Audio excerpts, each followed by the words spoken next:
drink. He can't drink coffee stuff, but he get them custom made too. We are live. We are live and on the air. Thank you everyone for tuning in today to the Wyntis Hall Show. I have two very special guests with me today. The second guest is currently on his way, but the first guest, I have my dear brother. Well, I can't call him brother. I gotta call him Pastor. Pastor Blake Strozier with me from the Tabernacle Missionary Baptist Church out of Saginaw, Michigan. How you doing, brother?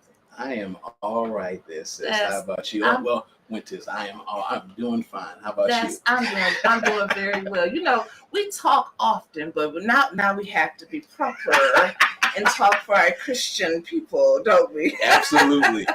I want to share it to a couple more groups here so that everyone can see this, because we don't want anyone to miss this great show right here that we're having today. How's the family and everything going? Doing fine, getting big. Briella and Michaela are getting their second vaccination today. So The babies are getting vaccinated, and Clarence and Rosie are getting ready for school. So it's that hectic time of the year in my household. Yes. And special hello to Mrs. Ashley Strozier out there. I'm sure she's watching us. She's busy getting those two girls together. So. Oh, well, I know they're a handful. They're a handful, but they are precious. We're going to wait for that for the next one. Oh, Lord, no. Oh, no. We're going to pray about that. I think we're done. I think the good Lord spoke and said, two girls I am blessed with two beautiful daughters, and I am appreciative. And while I would love to have a junior running around here, I am appreciative of these two little girls that are going to be the best singers, best evangelists, best pastors, best whatever you want them to be in the world. And I don't want to limit them to that, because who knows? One of them could be the next mayor of the city of Flint. So, hey, just saying. That's true. Now, customary with my pastors. Can you lead us in a little word of prayer today? Absolutely. God, we come to you right now. First, we tell you thank you. Thank you, Father, for this another opportunity of your divine love and your divine devotion that we can share towards you. Yes. Lord, we give you the praise and the glory because we acknowledge the fact that it should have been us last night. Yes. Outdoors, no food, no clothes, but because your divine grace and mercy, you look beyond all of our faults and you saw our needs. Father, we come right now asking a special prayer for this city right now. Special prayer for her inhabitants, those that dwell within, asking right now that you continuously cover them right now. We know that these are the times of years where a lot of issues happen, but Father, we speak peace on our streets right now. Yes. We speak love where there's hatred, and we speak joy where there's sorrow. Yes. And then, Father, knowing you like we know you, we'll tell you thank you, not at the end of the year, not when things change in our lives, but we'll tell you thank you in advance for the blessings, for the miracles, for the new opportunities, for the new doors that are opening. In the name of Jesus, we pray. Yes. Amen. Amen. Thank you so much. So, brother, we're going to go ahead. Pastor. We're going to go ahead and we're going to get started here with our show today. And let me see how I look on Facebook. You want to see how you look? I'm trying to. I want to see what I look like on here. We look pretty good on Facebook. we look all right. Yeah, I think we look good. I want to make sure we look all right because people be. Yeah. We look good. Yeah, we look good. Okay. Yeah, we look good. People always, they're gonna critique us anyway, but as long as we know we look good, and everything is fine. Yeah, we look good. Yeah. As the preachers say, all is well. All is well. All is well. You need some paper towel for your little... Oh, please, I'm fine. You fine? Okay. I just want to make sure you're fine. So, my topic for today, well, not just for today, but when I have the pastors on, I want to keep the same topic, and it's, are we moving in the right direction? Whew. That's and I know we can go all sorts of different ways with that.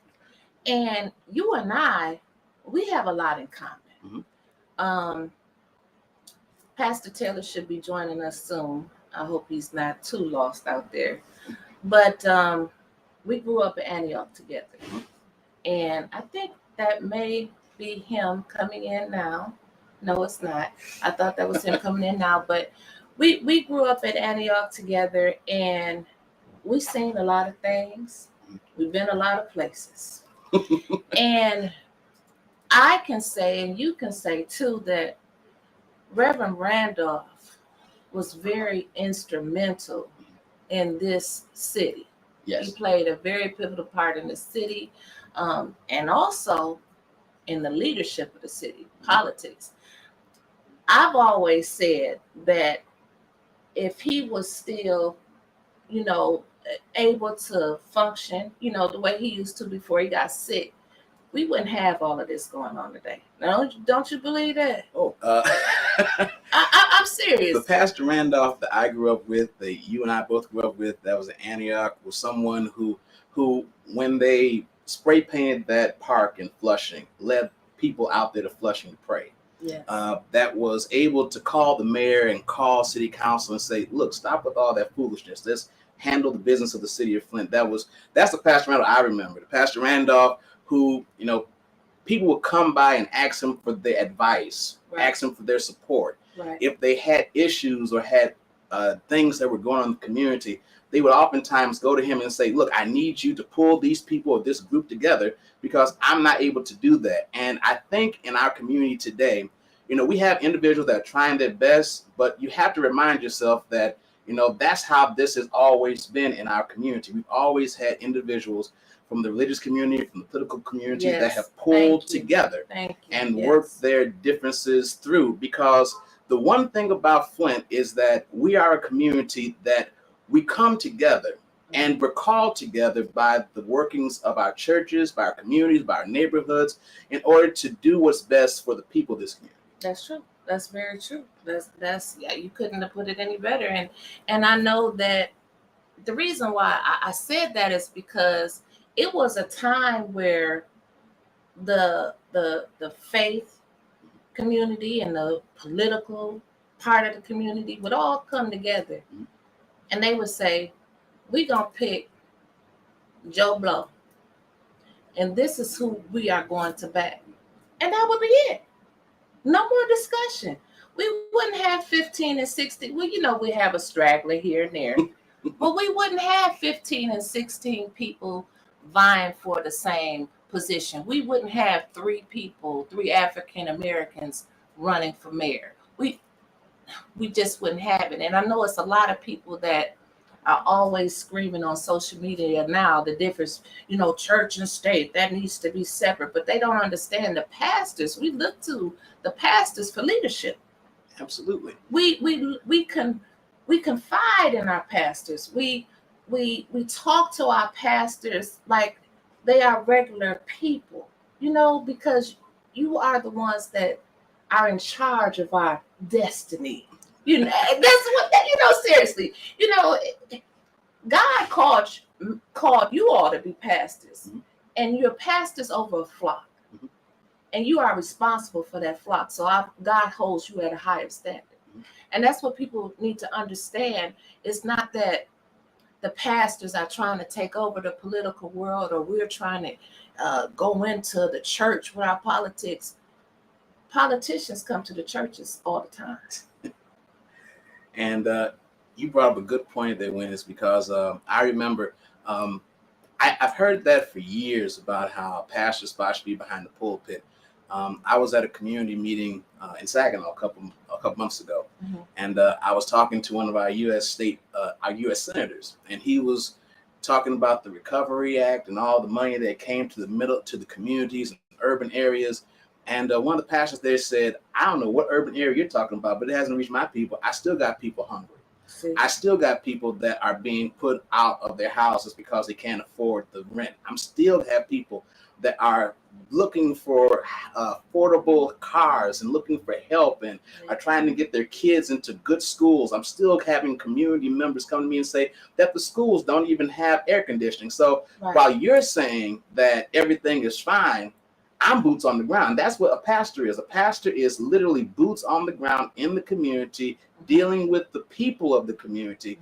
And it's up for the religious community and the political community to come together so that they can hear the voice of the community. There's no way in God's green earth that a person can literally say they know what the pulse of the community is when they're only given 3 minutes at a city council meeting. Now that's true. You sound like Councilman Mays. He said he can't address spending millions of dollars or responding to the community in 3 minutes.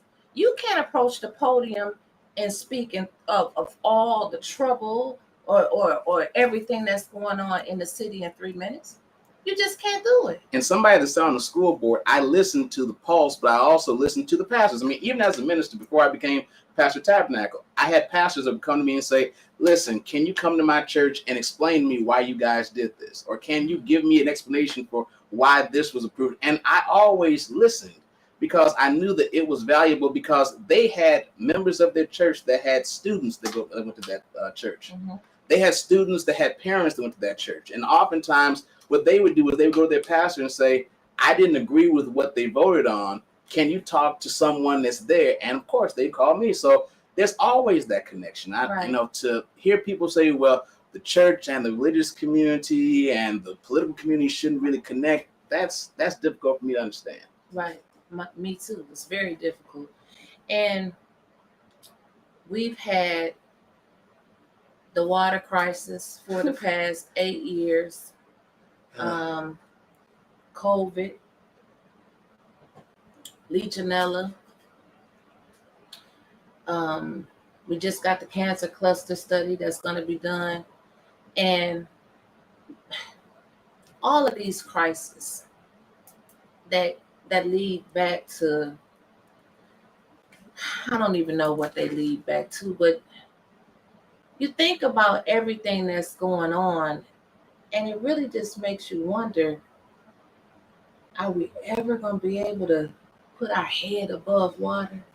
Are we ever going to be able to breathe? And so the churches took a big hit with COVID. Oh, it's not just Flint, everybody. That's Saginaw as well. I think it's all over the world. All over, yeah. All over the world. People are still struggling to get back into church. We've had a lot of pastors. At one time, pastors weren't thinking about going doing the Facebook, preaching on Facebook. Now you got everybody preaching on Facebook. There's so many people preaching at 11 o'clock on Facebook. We had to move back to 10. Every church seems to have a Facebook page now. I've heard some pastors talking about that Facebook is the devil. Yep. But now all of a sudden it's like, damn, can I be on at 10, 11, and 1? I want my service on 3. I'm like, well, man, my service is at 10. And then I hear people all the time saying, well, I watched such and such at 8, watched such and such at 9, you at 10. Right. And I'm like, okay, well, did you get a message today? That's my question. Did you hear something? People they go to church a lot these days. They go to church a lot. And there's a reason. There's so much going on in our community, so much going on. And as you said, it seems that in Flint, and as a Flint resident, it seems every time we think we've gotten to the end of something else happens. Yeah.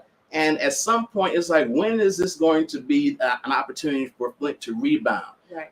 Even dating back before Legionella, even dating back before COVID and before the water crisis, we watched GM just pack up and walk out of here and just leave. Away. And this was their hometown. We watched the downtown completely be obliterated and then be rebuilt, and we still have neighborhoods that still look like war zones. We call this the Blake Stroger show. I mean, it's just every time Flint has thought that it was going to get better, it's gotten better, but there's still individuals in our city that still need help. Absolutely. And still need to be given support. Right. And it's not good enough for just one group or one individual to say, well, my community is satisfied, but until the whole city actually feels some type of support, it's difficult for us to say we're rebounding. I believe we're on the road to being able to say whether we're rebounding. But for us to say, oh yeah, we've reached the plateau, we've gotten there. Every time we feel like we've gotten to a certain level, it seems that the bottom falls out. Right. It seems that there's another tragedy, another crisis, another shooting, another mass shooting, another issue with the water, another issue with schools. There's always something that diverts our attention and causes us to say, well, heck, should I really move out of Flint? I mean, let's just be honest. I mean, you know what? I don't even need that script. Me and you talk so much. I don't need that. We're going to have just an open conversation. Because I'm talking to you not only as my brother, but a pastor, and you are also a Flint resident. Mm-hmm. And it's so much that you can put together that a lot of people can't relate to because they just, either a resident or just a pastor or just this. But the 8 years, we're celebrating this. It seems like we're celebrating the water Anytime you crisis. celebrate a crisis, that's when it becomes comfortable. See? And I believe that in some people's minds, we've gotten comfortable. My daughters are, Kayla's about to be 3, Brielle's about to be 1.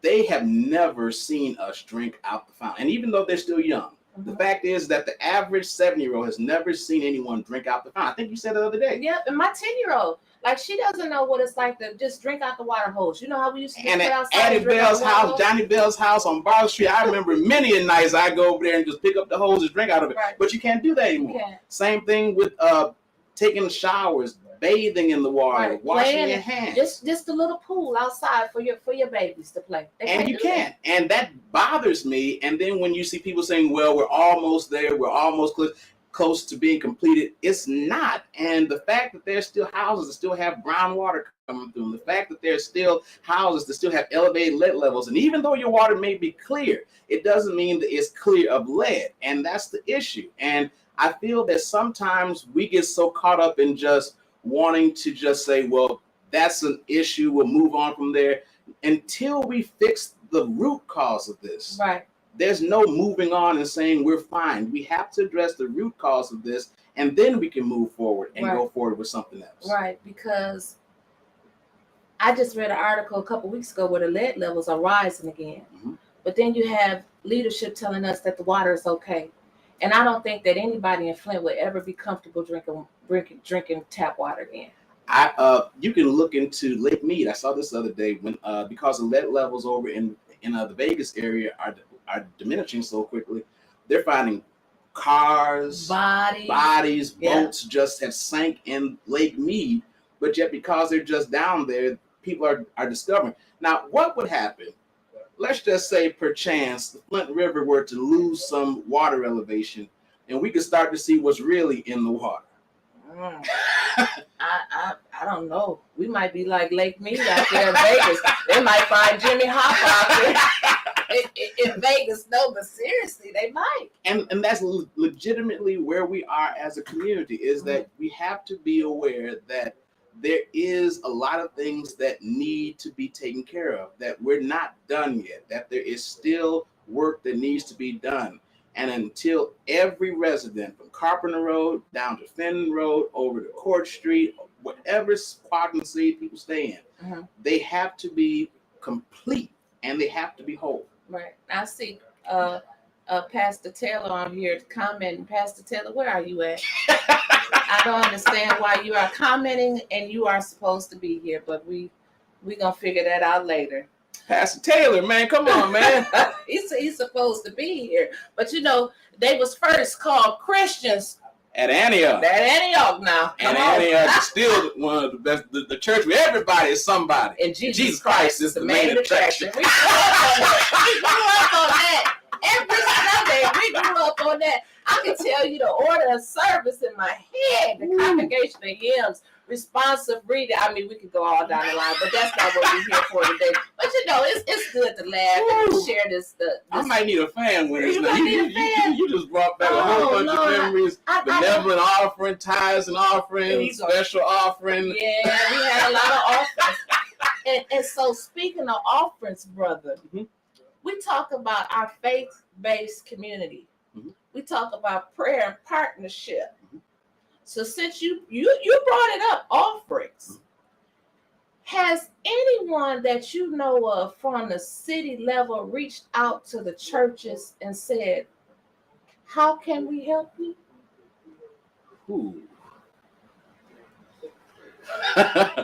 How much time I got to think?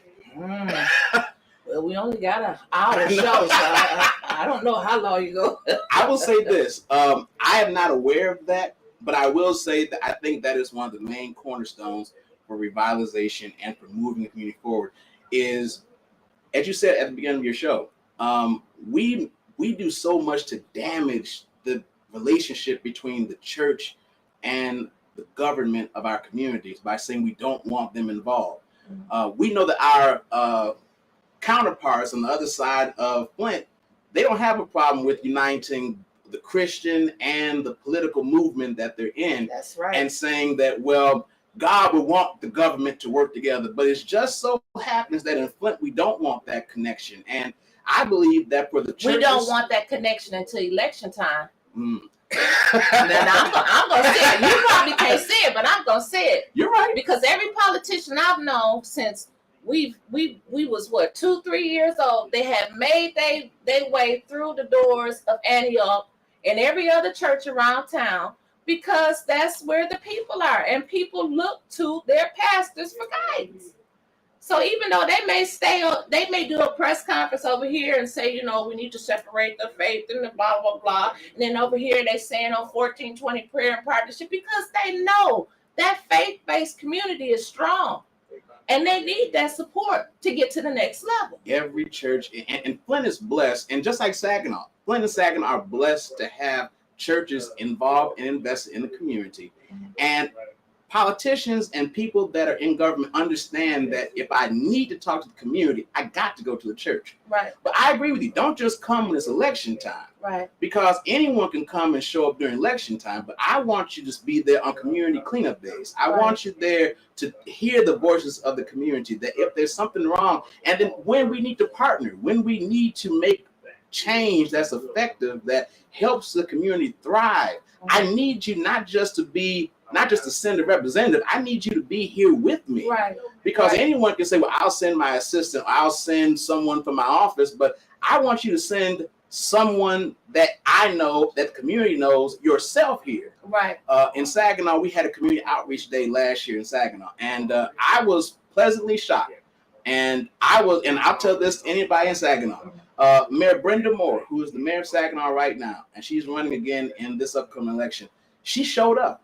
And it shocked me that she just came walking on the parking lot. Hey, Pastor, I said, what you doing here? She said, I'm the mayor, and I came to show my support for your program. I said, that's something we don't see in Flint. That's true. And that's true. And it's just the fact and she comes to services, she shows her support, she's there, and it's something that I never really saw in this community, because as you said, from when I was little, it would be, oh, that's the mayor. Okay, well, he's in, he's out. Oh, that's city council. Oh, he's in, he's out. State rep, in, out. U.S. representative, U.S. senator, in, out. But as far as them sitting in the pews or sitting in activities or programs and not just being there for election, it was very scarce. Right. And that's what is needed for communities like Flint, for places like Flint. That's what's needed. Oh, well, welcome. We just said they was first called Christians. Right there, Antioch. Right there, Antioch. That's the truth. Pastor Taylor, so good to have you on the show today. Now, this is Pastor Chris Taylor, for those of you who don't know, and he is pastor of the Antioch Missionary Baptist Church, where everybody's somebody in Jesus Christ's main attraction. That's what the motto was when I was there. Yeah. I don't know what motto you got now, but he's still the main attraction. He's still the main attraction. He's still the main attraction. Absolutely. Thank you. Yes. And thank you for joining us here today. I had Pastor Overton and Pastor Hill on last month. And I said I wanted to come back and have my brother on. I said, brother, who else can we get? I said, you think Pastor Taylor come and sit and talk to us? He said, yeah. Let me reach out to him, because I have my seasoned preachers, pastors. And then I want to have some pastors that are coming up in the community. You see what I'm saying? And just like me and my brother Blake just got through talking, you got some big shoes that you feeling. Absolutely. You got them shoes you got them gators from Reverend Lewis Randolph that you got to feel. Yeah. And we were just talking, everybody in the political world that was something in Flint always made their way through Antioch. Reverend Randolph called a lot of shots. Yeah. And I feel like we need that back.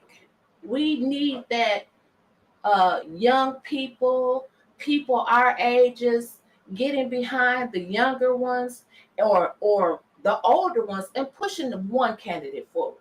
We shouldn't be so divided in this city. I'm so tired of, and I will say, I was part of the ones that created it. But we shouldn't have that division. Nearly side, Weaver side. We should all move forward for the betterment of Flint. And even though you're not from Flint, your church is located right in the heart of the North Side. Absolutely. And your members are impacted from every decision that goes on from Flint, from downtown. And so I asked him earlier, and his, of course, Pastor Stroger's church is in Saginaw. Your church is in Flint. Has anyone, because we hear prayer and partnership every Saturday, has anyone from the city reached out and said, what can I do for Antioch? Can I help Antioch? Because your church was, all the churches was impacted from COVID. Have you had any help? The truth of the matter is, no, we have not had any direct help from leadership or from any aspect like that. What I will say is that I do appreciate the candidate who has reached out and just extended a phone call to say what they plan on doing. Oh, okay. And so that means something. It does. Just to have the conversation. And Right. I think we need to have more of those conversations. That's what you If just said it. Yeah. We are serious about moving the city forward. Right. The truth of the matter is that statistics show that the Black churches still, and the Black pastor specifically, is the most influential voice in the Black community. That's true. And so if we are that voice, Mhm. there ought to be some communication. That Does is not true. mean that we always have to agree. Right. I was just having this conversation yesterday that in any relationship, you don't always agree, That's true. but you have to have some type of communication You do. when it comes to, especially when it comes to leading a group of people forward. Right. If you're gonna move any group of people forward, you have to communicate. Right. Well, maybe y'all not the group that's trying to get moved forward. I mean, y'all can't see it, but I can. all I seen was one meeting, and I'm not saying that I know all of the ins and outs of what's going on in Flint, but I do remember of what they call it, a faith-based meeting that was held at the Dome, and I'm mayor. This is what I'm planning on doing. I think it should be more of those. When when we get Dr. Weaver in, whoever you support, that's your own business, but when we get Dr. Weaver in, it should be more contact with our faith-based group in Flint, because as I told him, we look to our pastors for leadership and for advice. We need that. The $300 credit. I don't know if you received it, but Pastor Taylor, I know it was a letter that went out to all the pastors saying, I got everybody $300. Well, it didn't go through. So I think they put the letter in the mail too quick. Do you think that $300 would have helped anybody? You talking about 8 years of suffering. And I know you weren't here during the beginning of the water crisis, but $300, you a resident, Blake. You got 4 kids. $300? Blake Mays, talk your talk. I rebuke that one. He said, I rebuke that one. I will say this. Anything will help. But I believe that in this community, there's so much, we're still paying for dirty water. I mean, let's just call it spade a spade, and let's just call it truth. It's still water that we still cannot drink comfortably. Right. I don't feel comfortable making my daughter a bottle and putting it under the water without a filter.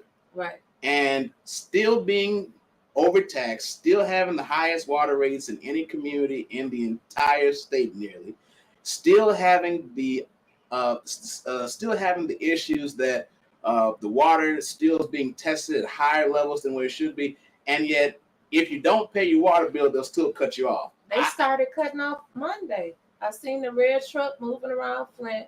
They cutting people water off.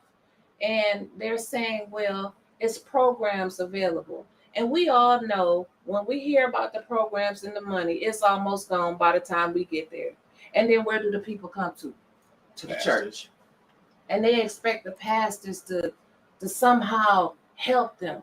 Well, then the pastors and the churches are struggling. But I look at Flint right now, there's so many vacant churches all over. you see preachers stepping away saying, I don't want to preach no more.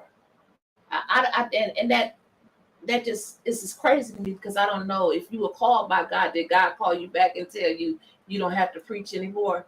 You know, it's just crazy how things are moving in Flint. The water settlement today just came out that it was a mistrial call. 6 months. But they already got the settlement in place. This was the civil trial, but it was still a mistrial. It feels like we just got dumped on and it was okay. I still believe $600 million in the city to almost 100,000 people, that's not really a fair settlement, if you ask me my opinion.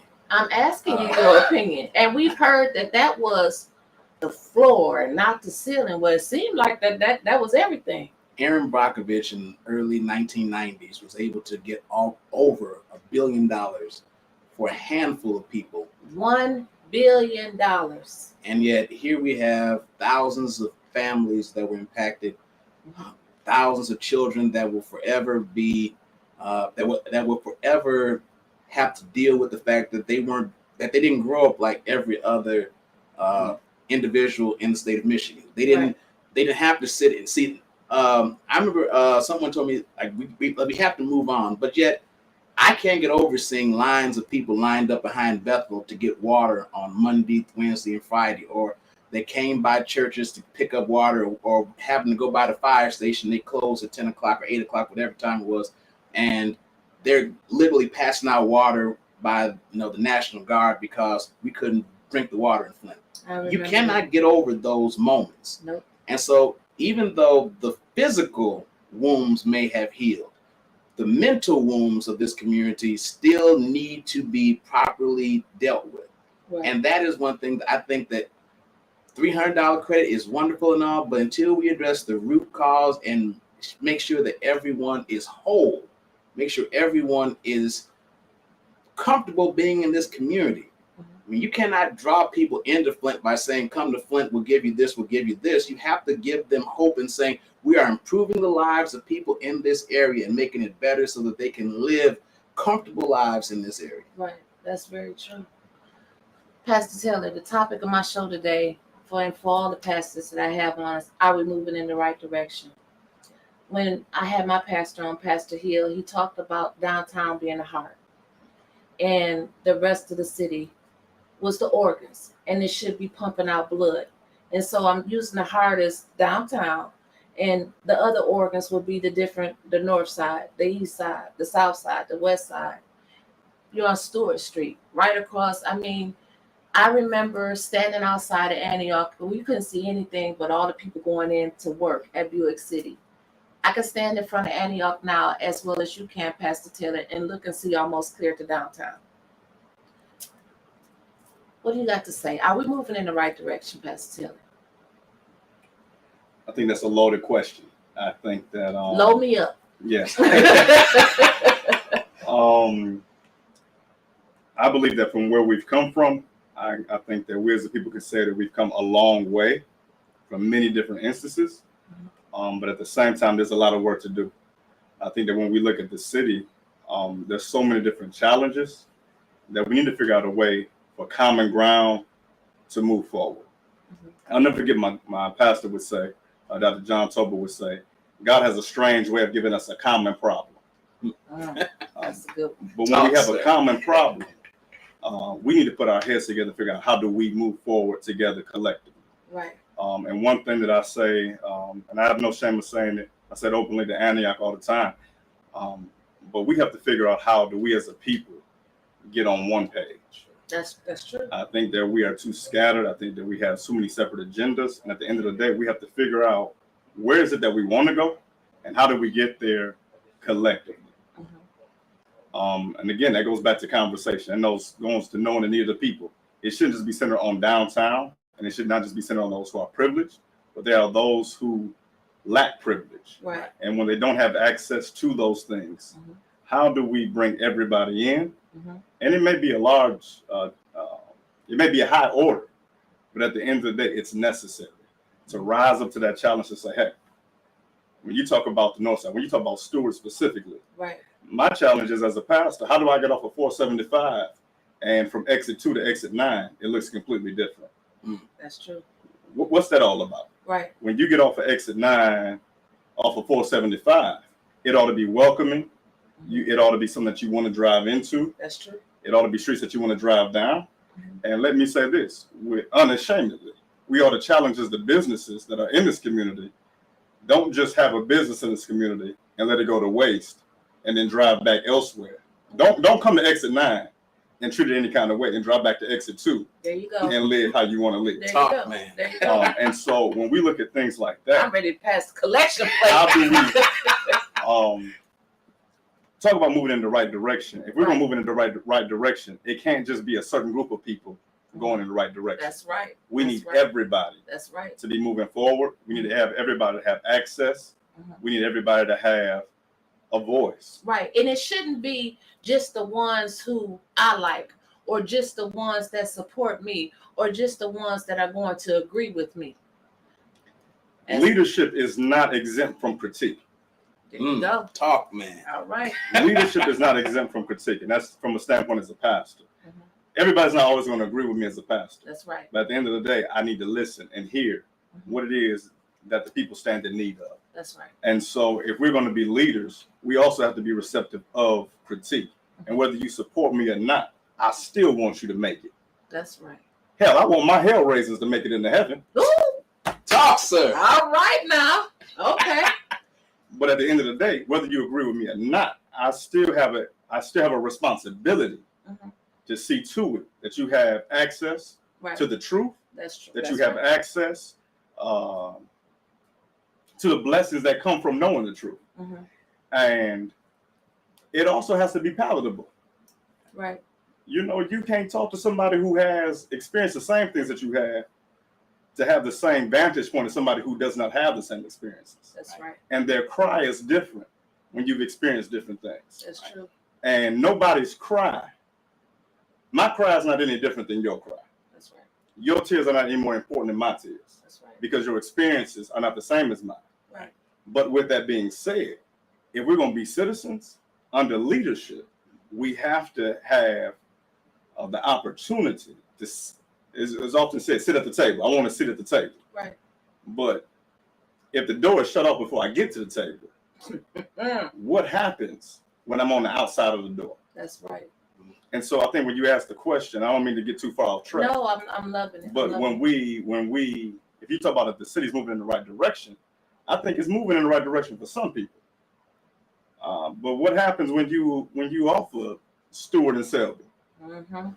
What happens when you go down to Russell Street, Laredo, Philadelphia, Prospect. Prospect? We come Wolcott. back over here, Wolcott. We go over the east side, Missouri, Nebraska, Franklin, And Davidson. so do they see the same things? Do the people on these streets that we just named see the same things for those who are in certain areas that see the benefit?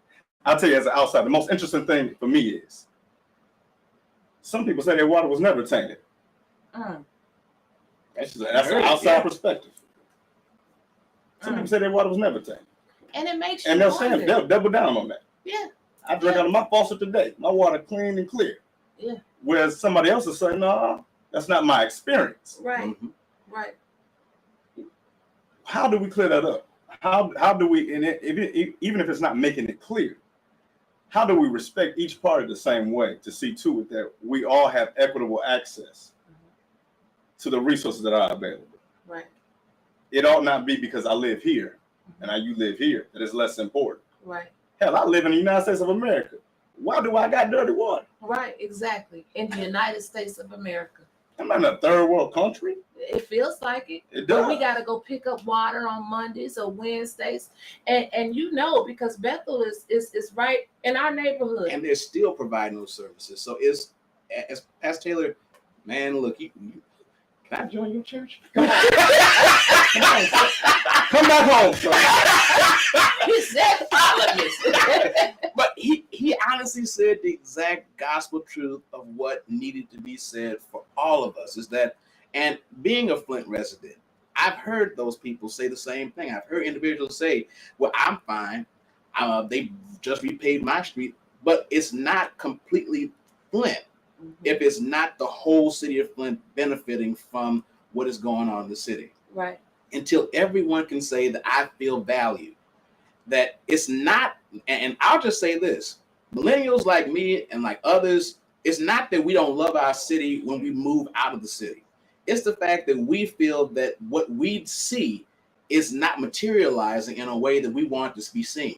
So what if my neighborhood is taken care of when I got cousins and aunts and uncles that don't have it, but yet I have it over here, and they're trying to come to my house to get water or to get access to just being able to feel like, okay, I want to support my community, but I can't because where I am, there aren't any street lights. Right.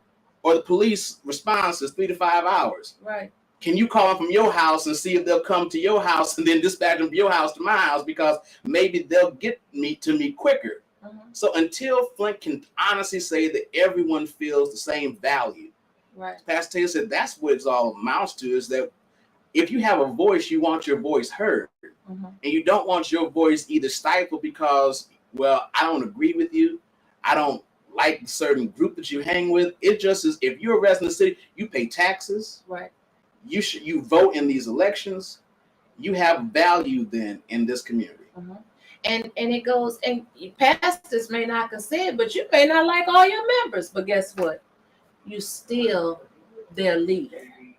I love all my people. I love all of them. I love Tabernacle. Well, you know what? I'm gonna say it. If I was a pastor, I would probably have some hell raisers in my church that I didn't want to deal with. But guess what? I still have to try to get them into heaven. But the other side of that is that, as you said, you still have to love them. And right. you still have to support them. And Pastor Taylor said it best. You still have to make it your desire to make sure they get to heaven.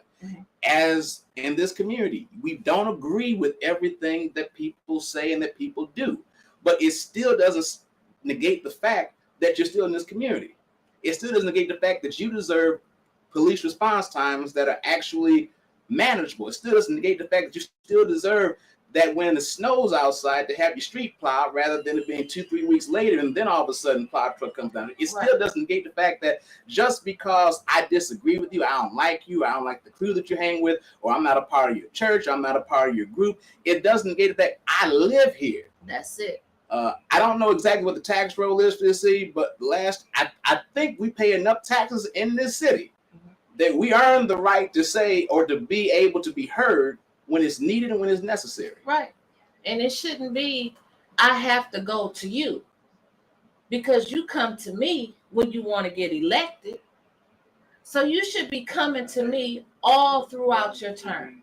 And like you said, don't just send Molly and Dolly and a representative. You come. And from like Pastor Taylor and myself, people say, Wyntis, you and Grand Blanc, why do you even care?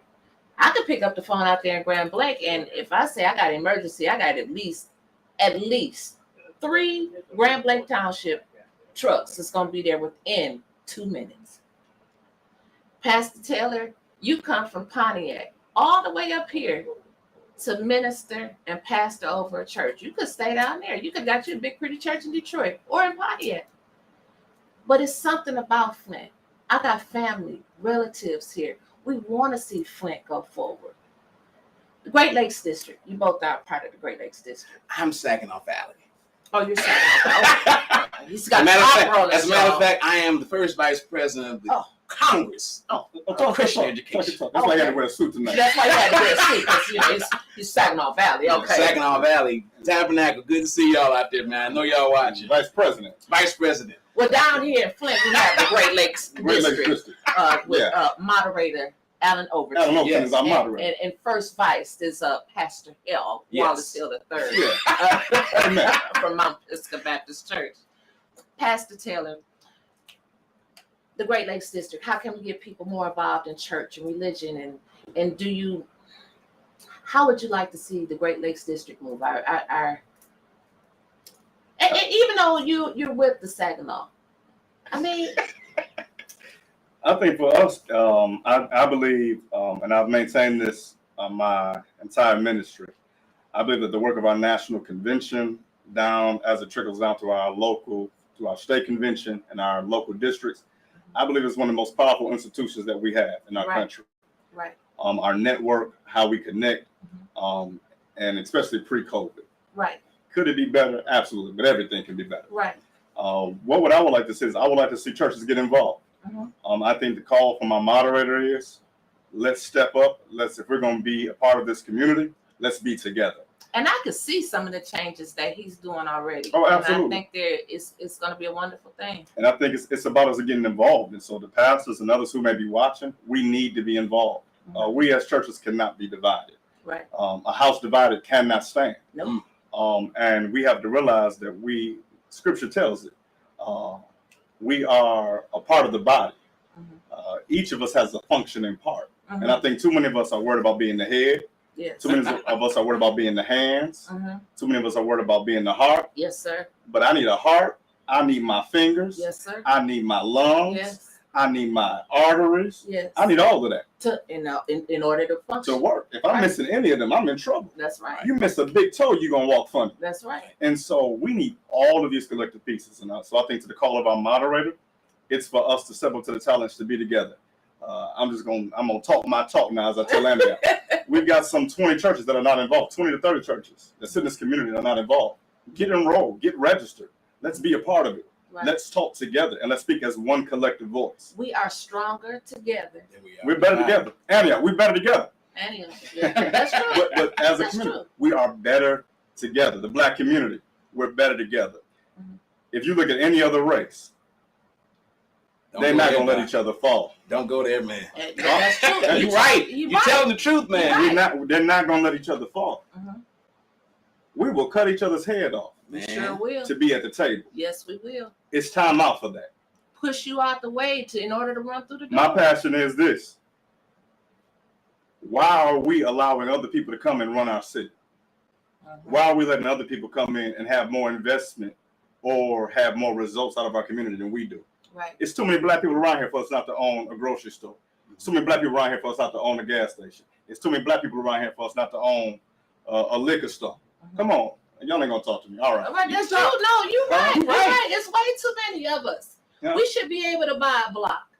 We should be able, if we have a empty lot on either side of us, to go downtown and say, I want to purchase this a lot without being told, oh, it's in a bundle. It's a bundle package. It didn't used to be no bundle package. There are no bundle packages, and we need to stop being fooled when we hear that type of stuff, because the same organizations and groups that provide the financial assistance for those same groups that come back and do that will do that for us if we raise up our voices and say something. Right. You cannot just hide and just say, well, they told me no, so I'm going to go on back to my house. I'm going to go on and just forget it. No, speak up.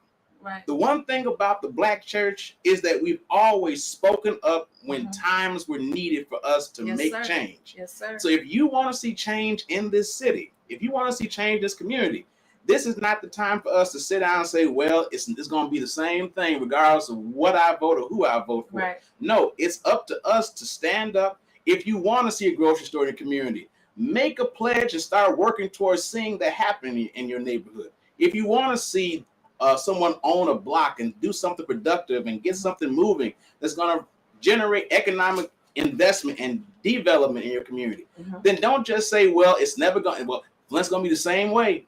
I think with Great Lakes, Pastor Taylor, I think oftentimes they say it's the same Great Lakes, same thing from last time. No, one thing about Pastor Overton is he's actually saying to them is that, and it's something that's been shared in Saginaw Valley, is that we can be the change we want to be. Yes. Stop being so complacent and saying, well, it's going to be the same thing. No, you can be the change for the district, for the city, for your neighborhoods, for the community. So stop hiding behind the fears of failure and stand on the conviction of I can be that person for this community. Right. Our ARPA dollars. We received 40 plus million last year, another 40 plus million this year. I feel personally like they are cherry picking the projects that they want to fund, and not looking at everybody and everything and the needs of the community. I feel like a lot of the ARPA money is being spent off of what one person wants to do. That's my opinion. Now, I will say this, because we actually had the same issues in Saginaw currently. Okay. So it's not a matter of, I don't want people in Flint to feel that it's just here, but the same issue is 30 miles up the road too. And it all revolves around to the fact that we need to be at the table. That's right. And we need to be present when we're at the table.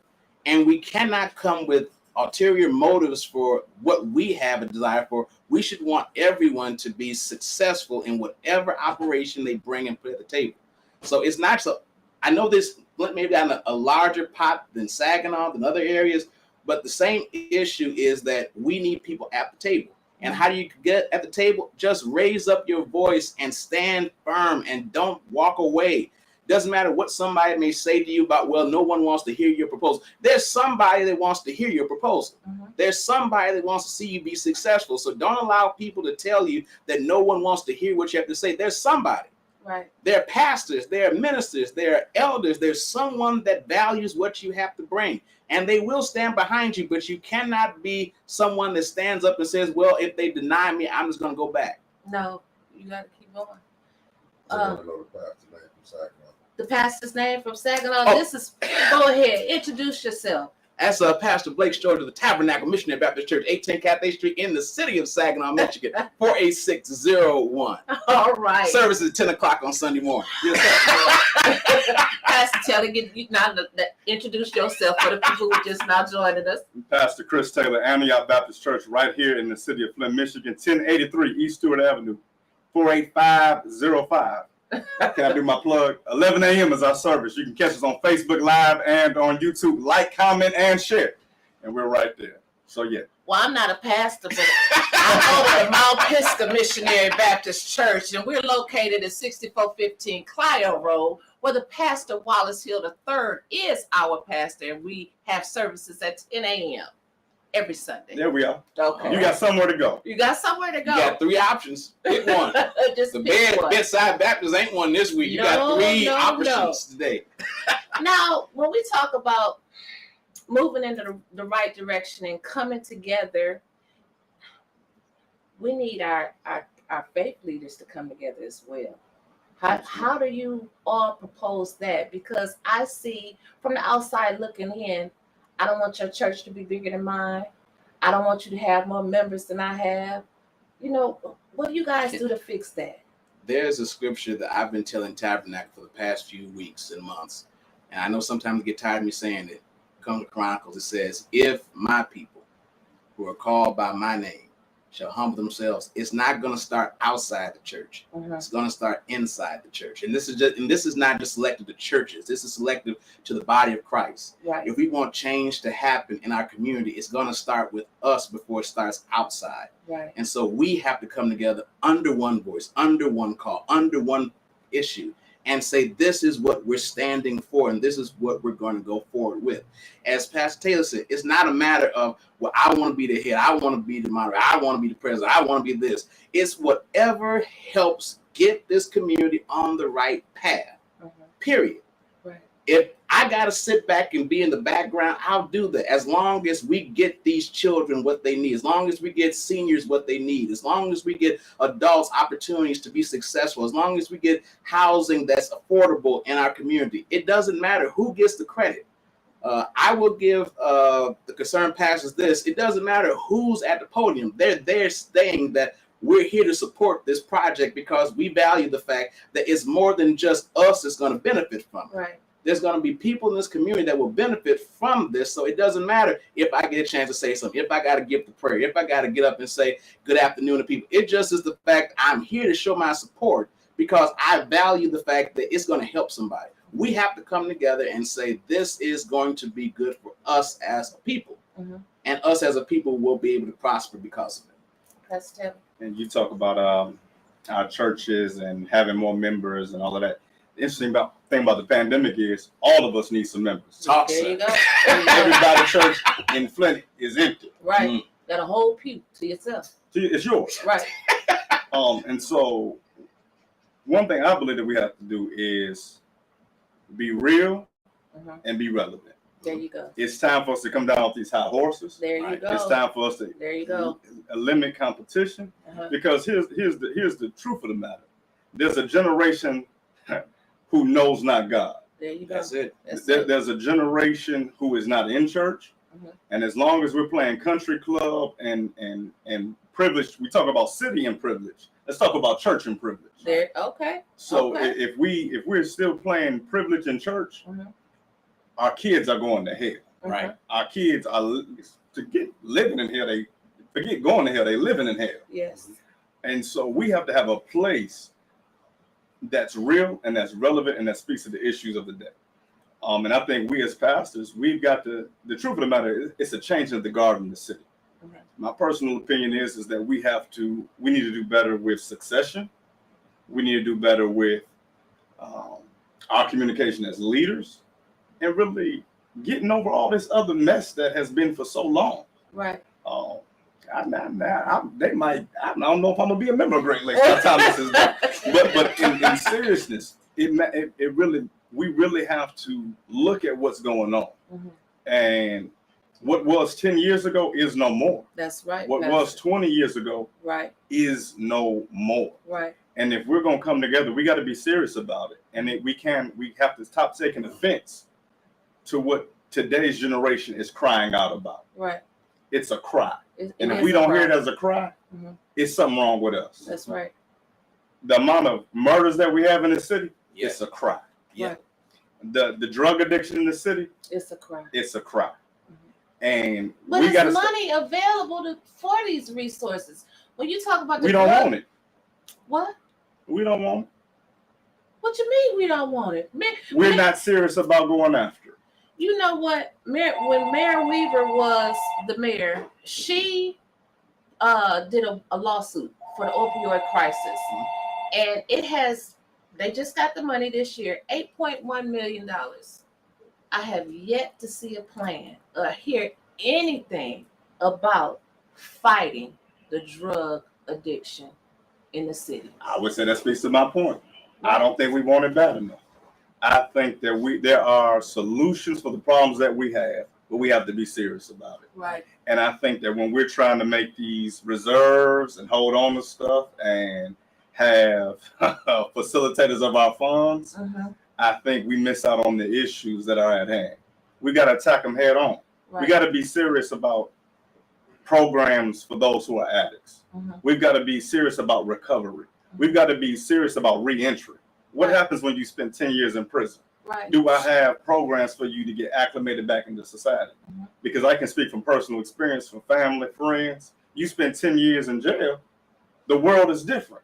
Right. How do I get you acclimated back into society I if do- you're on drugs? That's true. And I do know that Mayor Weaver had started a program where those people that were locked up, that they were getting some education and they were getting those skills to re-enter back gotta into re-enter. to Bridging the community. gap, because Yeah. there is a disconnect, and It making sure is. that they actually have what they need to be successful. right. Because if not, then you're continuing the cycle, the prison pipeline system, and it has to stop somewhere. Right. Our community cannot stand to continue with this cycle of families we that are can't. being disrupted continuously because of the same thing.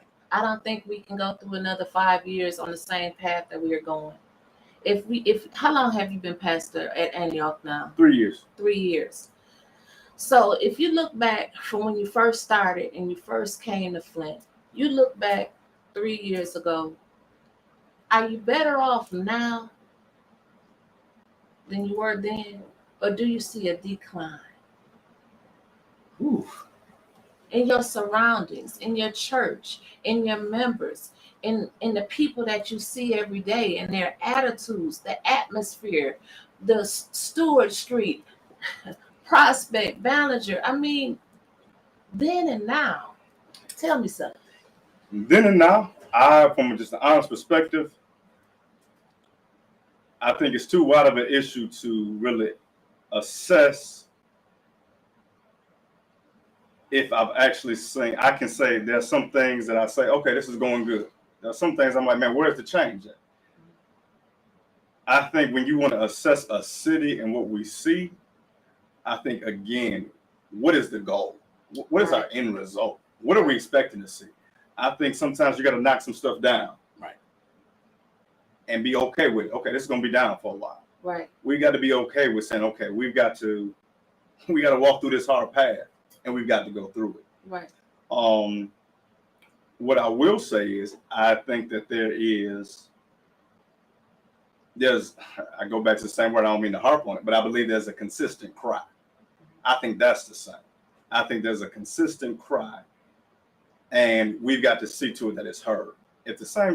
Listen, if your child is at home crying all day long, Right. something wrong. Something is wrong. And if we don't see it, if you don't change that diaper, if you don't put some cream on that rash, Right. you got to do something about it. Right.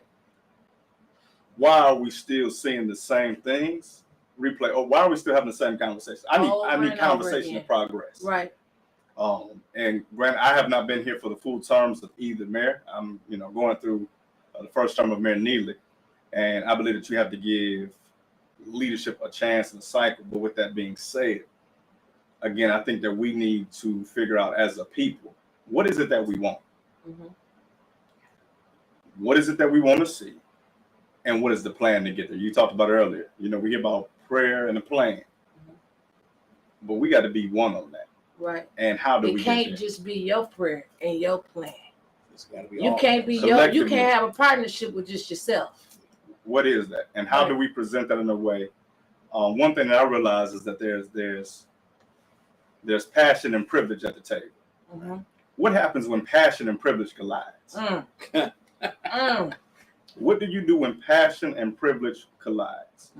And I think there are those who have privilege, again, like I stated earlier. Yes. But I think there's also there are those who have privilege, but then there are also those who have passion. Passion looks like, to me, it gets pushed to the side.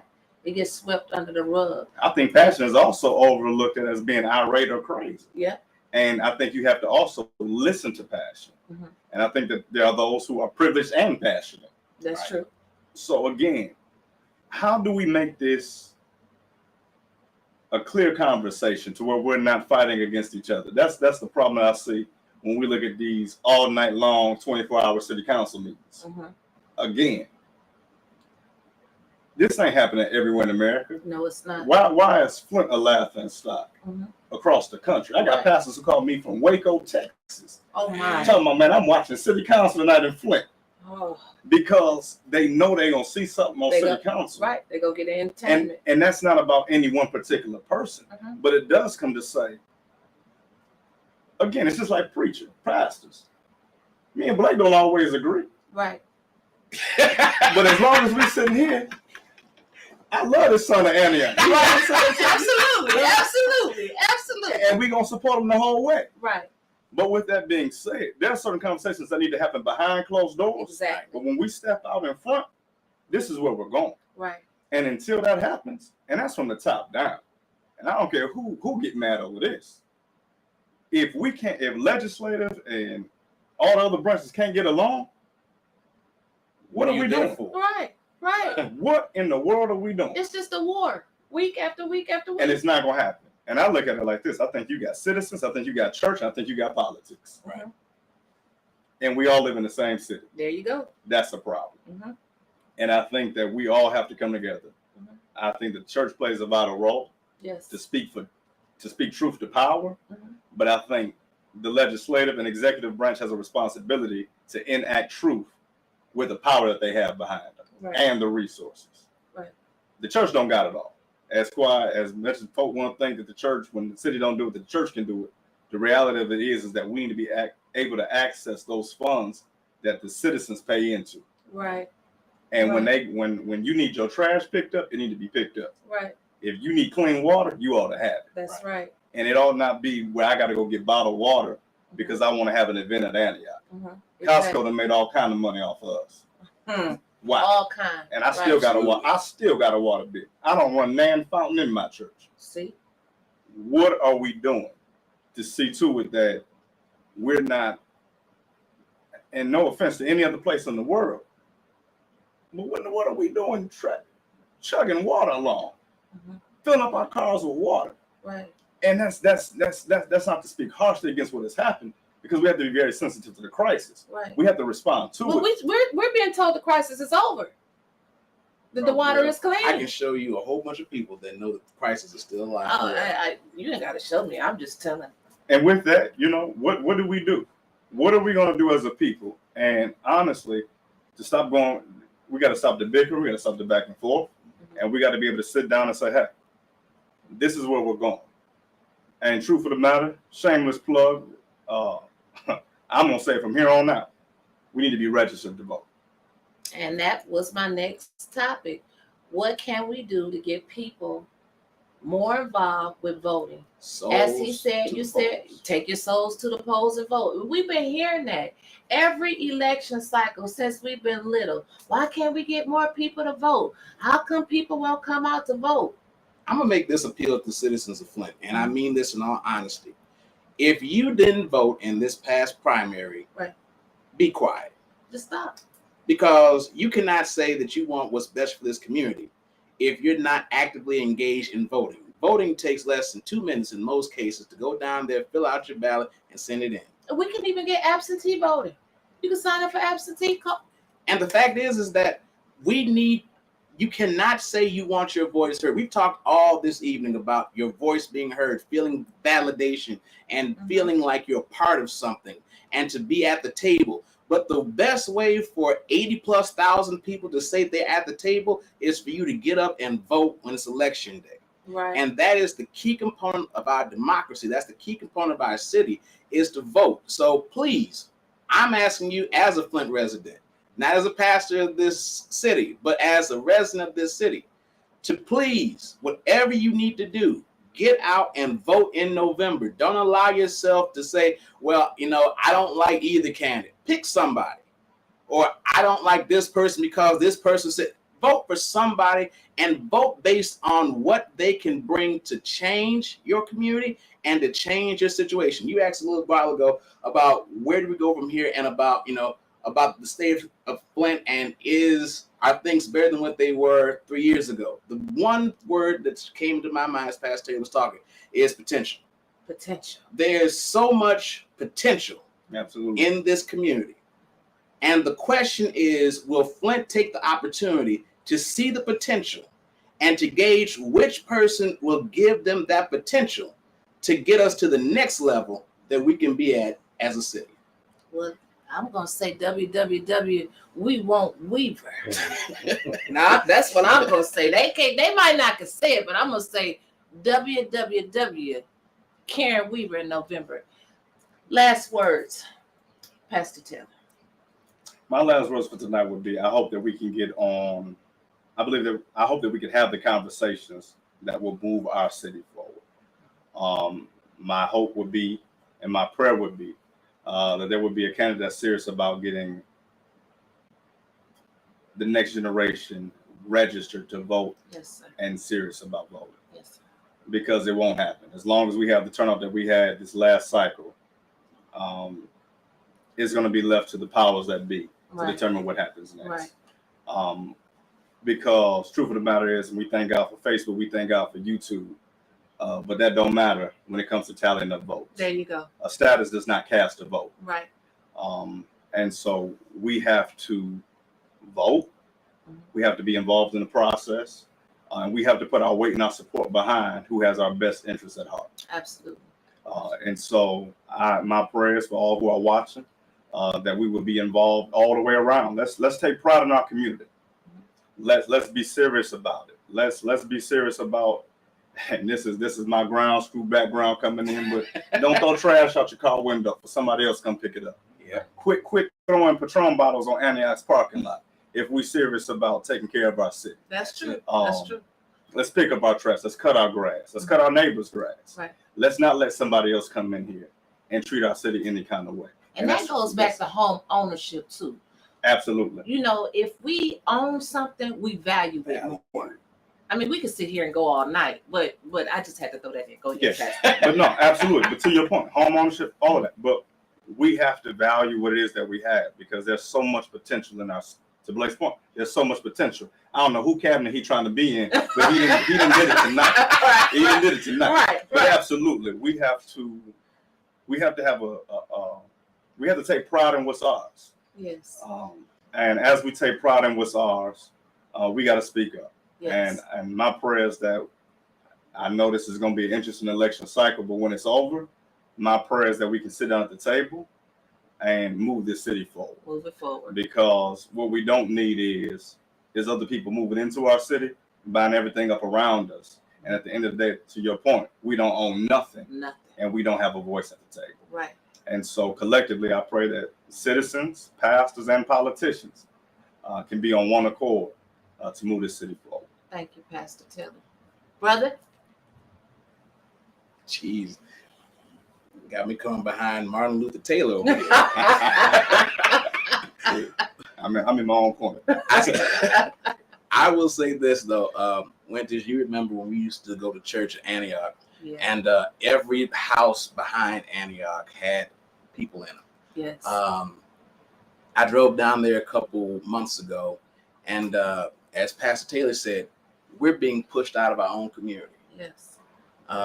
We have to take some ownership for what we want in our community before we become pushed out of some places that we worked years to get to certain areas in this community. Yes. I'm blessed to live off of El Dorado. I know the history that there were areas in this city that Black folks weren't even able to drive That's down. right. That's right. And so the fact that here I am, a 34-year-old that lives off of El Dorado, that lives in a place that's nice, owns your home. and owns OWNS, owns my home. Mhm. That's a blessing to me. And we have to see that for what it's worth, that we have a voice. We have an opportunity. We have hope in this city.